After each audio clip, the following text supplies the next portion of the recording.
Hello again, folks. Hope you're doing well today. So we're here at the end of March, and the channel is called GardenCraftStation. And what that means is we do a lot of gardening, but we do crafts beyond that. We do some homesteading and just some general outdoor explorations. So something I'd like to talk about here that's kind of prudent to this season. We're a little bit late for it, but I'd like to talk a little bit about making maple syrup and how to get the sap from the trees.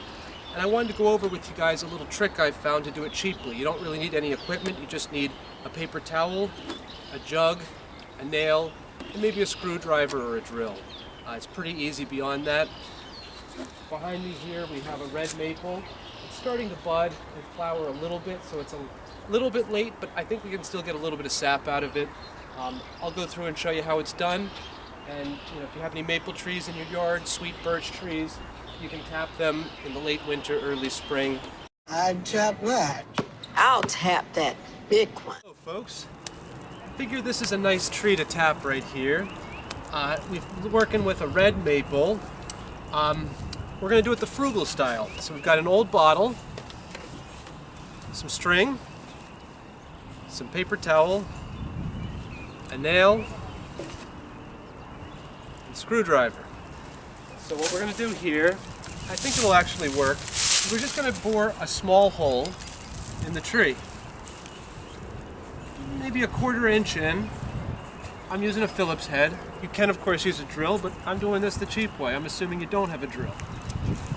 Now most of the sap runs actually at the layer kind of close to the bark, so you don't have to go in very deep. This is sort of where the growth occurs in the tree, and this is where the sap runs. It's kind of like with us. Our veins are just below our skin's surface. A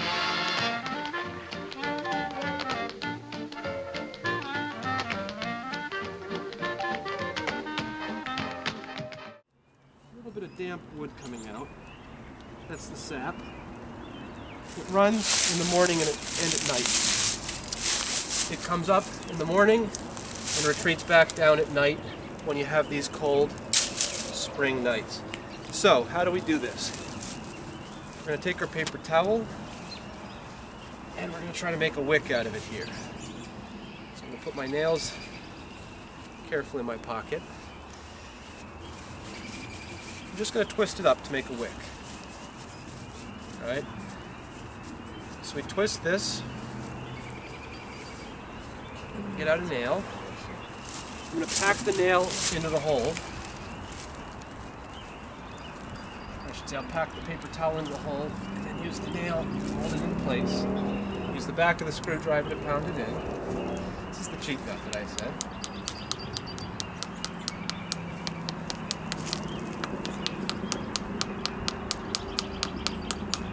Alright, so we've got our wick here.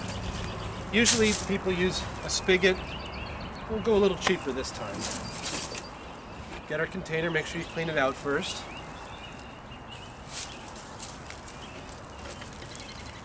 Put the wick in the container like this. Get our string.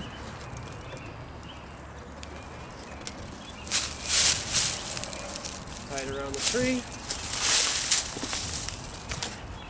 You can do a pretty ribbon if you'd like, it doesn't really matter.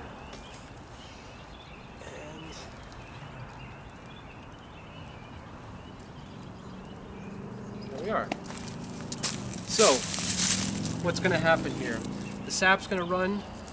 It's going to run onto the paper towel. The paper towel will collect it. It'll run down the paper towel and then drip into here. Gravity and absorption will do most of the work. High to low pressure. So this is your cheap method of tapping a maple tree. We'll see what results we get next time. So just as a quick recap of what we did here. I take the screwdriver and I bore a hole into the tree, about a 1/4 inch deep or so, and then I take this rolled up paper towel right here, and it's almost like a rope at that point, and I pack it into the hole, and I just use the nail to hold it there, hold the paper towel there in the hole. As the sap runs, the paper towel will absorb it, it'll run down the paper towel, and then collect and drip in here.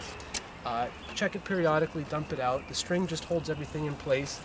This whole setup is basically some recycled bottle and a little bit of string, paper towel, and a nail. Not much. So you can save some money. It's your frugal way to dress up your pancakes. Sweet.